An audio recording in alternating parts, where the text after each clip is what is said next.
Are you the kind of person who is tired of walking around on eggshells? Well, perhaps the problem is someone else. Maybe the problem is you. If you're ready to find out which, this video is for you. Ah! Oh! Oh! In this video, we're going to talk about emotions, something that nobody likes to talk about. But we have found that working through talking about it anyway and finding understanding is the only way to have a decent relationship. Yes, emotions can be very difficult to navigate. And if you like conversations like this, if these are the kind of things that you enjoy understanding more about, we would like to invite you to the link below. It's our brand new school group where these are the kinds of conversations we have all of the time. We're creating a community for men to be part of a productive and safe space to ask questions and understand how to communicate better. We'd Yep. love for you to join us, hang out with us, give us your 2 cents. We really would love to know how you feel about this. Fantastic. So, jumping back in, by the end of this video, you should have some really good ideas of the kind of person you are, maybe where you're coming from, where other people in your life are coming from, and some ideas on what to do about it, and just another way to frame how you're feeling. The phrase emotional availability Yeah. seems to be something that everybody blames everybody else for not having. And the only change we can really make is being emotionally available ourselves. And that can be a really big step for people because there's a lot of safety involved in that. And feeling heard and feeling safe is kind of a big deal. Yes. I mean, Andrea and I have been working on our own emotions together. We've been together about 5 years as the time of the recording of this video, and we've learned a lot about what makes both of us tick. Now, we know from our own experience and how much work we put in to making our relationship work with each other's emotions, and they're very different from day to day. We are not always on the same page. We can tell you that if you take just some of what we talk about in this video to heart and personalize it, make it your own, it starts to really make a difference. The people in your life, yourself included, will all start to notice a difference because you're going to be able to come from this from a place of understanding, not reactiveness.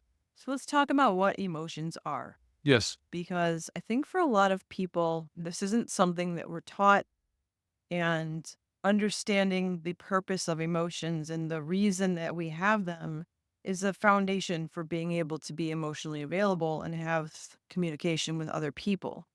So the way you describe emotions is kind of my favorite.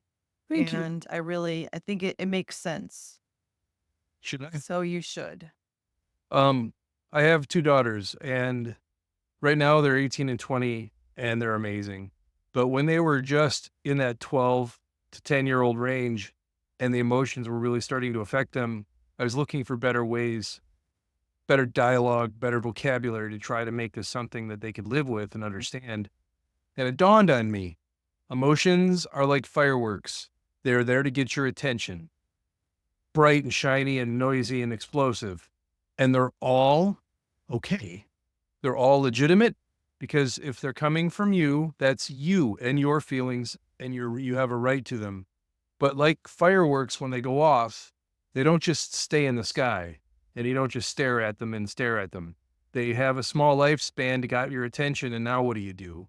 Yeah. The idea with the fireworks thing is that it's not sitting inside of you with the fuse lit. You let it out and it makes a sparkle, Good point. or it makes a purple thing or a red thing or a multicolored thing. But if you let it sit inside of you with that fuse just like hissing, and that will create problems when you don't let that emotion out. So Wow, I just thought of something. what? Because if you have too many fireworks next to each other, all packed into one place, when you let one off, they may accidentally set off the other ones too. So the one emotion that you had to deal with that you weren't is now packed in with 10 others, and you don't know why you're freaking out. Now the whole thing's exploding. We So literally just figured that out here. Well, like, so this is sort of like the pressure cooker analogy. If you have emotions that you're stuffing and not letting out and not talking about and not being heard, then it'll blow up eventually. But if you have that release valve and you let a little bit out at a time, or you completely let the steam and take the lid off, you start breathing again. yeah. So I think We should talk. That's our Yeah. understanding of emotions from our perspective. They're messages from your body, they're messages from your soul, they're messages from every part of you, and they're trying to tell you something. So what does emotional availability mean? And everybody probably is going to have a slightly different recipe for this. I like mine with pepper. I like mine with salt. I like mine with ketchup. But emotional availability, to the best of our understanding, is when people are around you, what are they prepared for? Are you the kind of person that, like we said in the beginning, you lay eggshells and everyone has to walk gently around your feelings? Or are you the kind of person who has found a way to be balanced, aware of how you feel, and have some sort of process for controlling them? At least, we're not saying that you shouldn't have feelings, but one of our agreements is that just because you're feeling something doesn't mean it's my responsibility for you to throw them all on.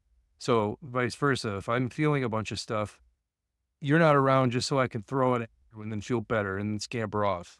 The idea is that we are a partnership and we live in this world together. So we're going to be available for each other emotionally. So, in that context, we ask for that space. We don't assume emotional availability is always there, Right. because I don't think any person is equipped to always be emotionally available all the time to anything that comes at them. So there's communication involved here. There's boundaries and agreements involved here. So if I'm having emotions or feelings and there's something I want to talk about, I will not approach him and throw it at him. I will not start talking about it at him. I will literally say, I'm feeling a lot and I need to talk about some stuff. And then that allows him to go, okay, Am I in a no, space to do something? this is not about me. So so if I say that I'm feeling a lot, I'm not saying you're making me feel like this. These little words really matter. I'm feeling a lot and I need to talk about you. Talk about something you're doing is another conversation. There's something you're doing that I'd like to talk about. This preparation helps create an understanding so you can actually have that conversation without it escalating into a fight or a defensive argument or some crazy bullshit. So, really, number one is when you are willing to understand and practice emotional availability, it builds connection and trust because I really don't want to just make myself feel better at anyone's expense, especially you. Like my wife and my partner, my lover, my buddy, like I don't want to just go boom and then think, well, you're my partner. You should just be able to handle it. When I give you that respect, when you give me that respect, when you acknowledge that, like, I matter enough, when you matter enough to say, I'm not going to just throw this at you, I'm going to do some prep work. I feel a lot more connected to you. I feel like you are giving me an opportunity for me to be my best. And you're telling me you really have something important that you need to deal with. And you're asking me to help you. Mhm. We now have connection. We now have trust. I think the next thing that's important to discuss is the barriers to emotional availability and why people aren't emotionally available, because men will blame women for not being emotionally available and women will blame men for the same thing. Yeah. But what's true is that we all communicate differently. We need different things to communicate, and we need more understanding to be able to do it effectively without triggering and blowing each other up. Yeah. Because all this, I have a long story of my own life experiences. You do too. And some of the barriers for me is I grew up in a place where, as a kid, if I showed how I was really feeling, the adults did not like that because it somehow showed them that the game and the illusion they were living in, that everything was fine, maybe wasn't fine. And as I got older, that story and that pattern repeated itself in my relationships where maybe it's not the exact same apples for apples, but if I were emotionally honest and real with people, it just created so much backlash.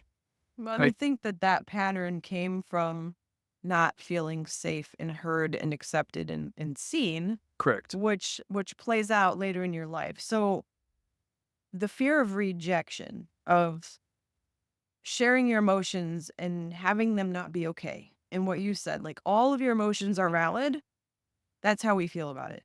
Emotions are fireworks. You can't say, "Oh, that Yes. firework didn't please me." It already happened. You can't reject the firework. It already went off. But the messages that they're trying to convey, the things that we need to be heard, the things that we need to be Recognized? respected, recognized, yeah, just those things that we need that connection with another person, they're all valid. But if you have a history of not being seen or heard or respected, then there's a lot of fear around that, and then Mhm. it can tend to play itself out. So if you start sharing your emotions knowing this is not going to work, they're never going to hear me, you don't approach it right, you don't prepare that person, and then that story will play out for you again. Yeah. And these patterns are a big part of what we talk about all the time, because pattern recognition is the only way you can change your life and change your patterns and your stories.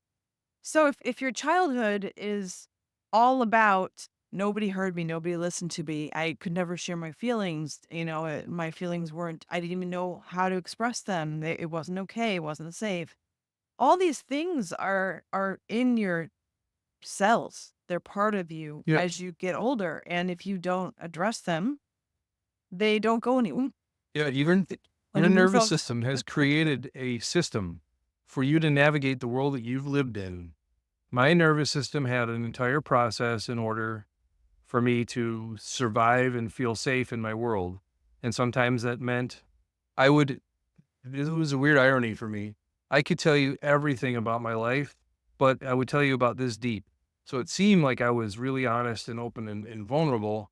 Meanwhile, I would never tell you about what I was really struggling with. yeah, and I think that that's really typical as we have these surface relationships and communication, and people don't feel safe to get vulnerable and get deeper with other people. Yeah, past trauma is a real big issue with being able to handle, manage, and express yourself. Because if you grew up in a really explosive household where everyone was arguing, then your nervous system is ready to fight. If you're sharing your emotions, you already, like you were alluding to, you're already anticipating that it's going to turn into a fight.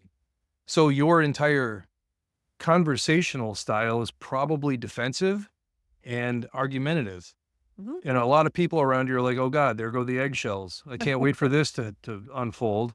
Yeah, and it's difficult, and I think I'll throw this out there now too. We're not therapists. We are coming from our own experience. We're talking about our own understandings.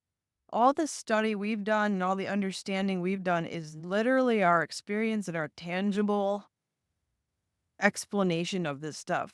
So if this feels true to you and you've got a lot of stuff going on and you need a therapist, Yes. we're not here to be your therapist, but we like to bring these things up because they're not acknowledged in regular conversations enough. We play the I'm okay game too much, and emotional availability is a vulnerable thing, and I don't see enough of it in people, Yeah. because it can be really scary and it can be difficult.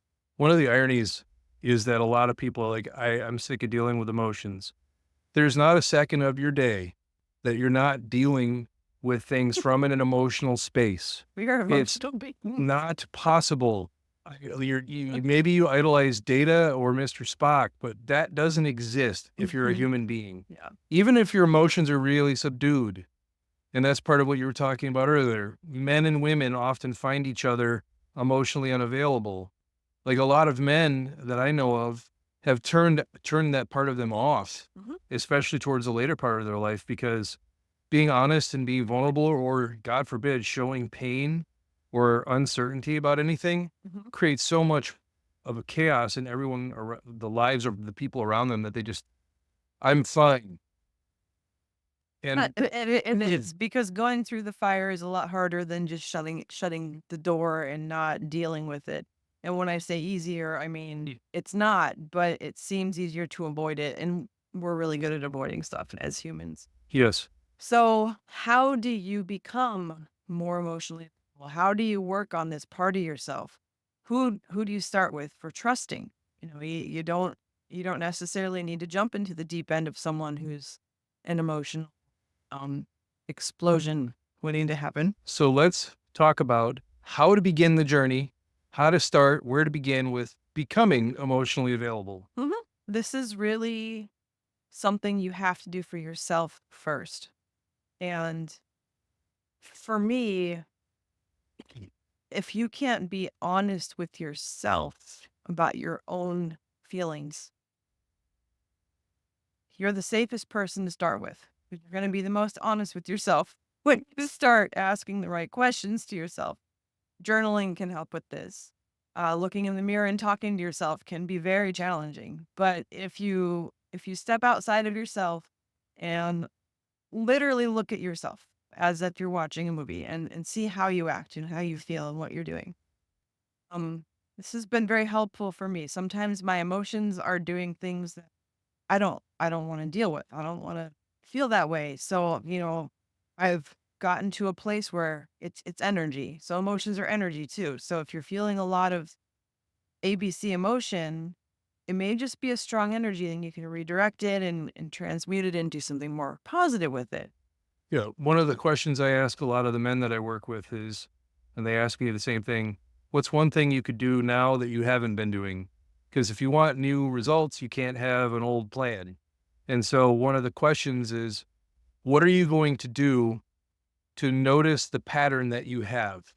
Like you said, journaling is great. Mhm. Step outside of yourself and ask questions. Being honest with yourself is a journey unto itself. We could have an entire course on how to be honest with yourself.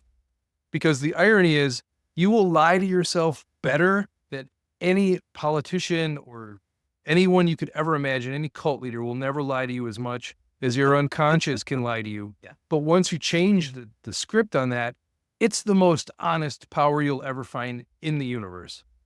And you tap into that, try something different. It makes such a difference. And if you're looking for someone to share this practice with, try this with a trusted friend and say, I really want to work on emotional availability. Can we play with this? Can we just play with this and talk about it and try some things out and create that safe space with someone so you can be in that and know that this person loves and cares about you no matter who you are. And the more you show them and share with them who you are and how you feel, they're likely going to feel that permission to do the same, and it'll probably deepen that friendship. If you want to try something interesting, how did what she said make you feel? The idea of talking to somebody else about your feelings, what feelings did that bring up? Did it make you like, fuck that? Or I'm scared they're going to reject me? Like, what came up? Or Because like, that's oh, a, I know exactly who to do that with. And yeah, that's the whole point. Like we need to initiate these things with each yes. other. They're not naturally going to come up. If you go out and spend time with people, they're typically going to stay in this top 15% topic conversation.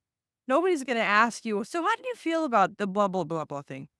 And it's easier to not have those conversations. I would also say do this with one person at a time because if it's not a practice that you're good at or they are good at, it can create like some more intense feelings and reactions, and you never know what's going to come up.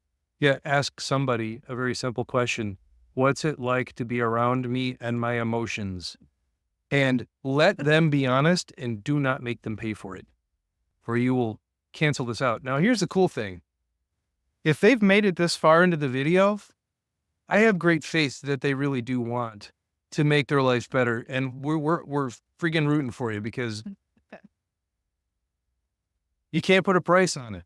We created this school group we mentioned in the beginning because we really need a space for people to ask the question, get the answers without these drama, battle of the sexes Yeah, arenas that happen in so many social media settings. So we've created that space and it is moderated and it will not be tolerated. So this is a space of understanding. It's a space of safety and we'd love to have you participate and help us help each other. Like I said, we're not we're not in charge here. We're building a community of people to help each other. We're bringing what we know, and Yeah. what we know is this much of the pie, and Yeah. what you know is this much of the pie, and we need to help each other. This is really about understanding. Yes. When you get vulnerable, when you create safety around you, when you understand what your feelings are and you have some sort of a process for like maybe doling it out a little instead of letting it run out, and you're getting away from blaming, and you can get close to your past and understand why some of these patterns are there, Mm. it'll all start to make sense a little at a time. You can't change the entire mountain with one shovel load. You've got to do this a little at a time. And it may be quick. You may just like have an overnight success. It may take a while, whatever the case is. It's your life. And you have a right to it being wonderful and happy and have people around you enjoy being around you. The happier you become, the more you will attract that in your life. Yeah. If you like these kind of conversations, if you like to get a little deeper, if you like to talk about crazy stuff, follow, like, subscribe, all that good stuff. We would really like to hear from you. Comment below, tell us what you think about this. Yes. It's a difficult topic because of It's extremely the energy personal. around it. It's very personal, it's very vulnerable. And we see that the world would be a better place when people feel more safe to express who they are, to bring their magic into the world, to feel safe to be weirder, and all those good things. Yep. We love you. We support you. And we will see you in the next video. Ah! Oh! Oh!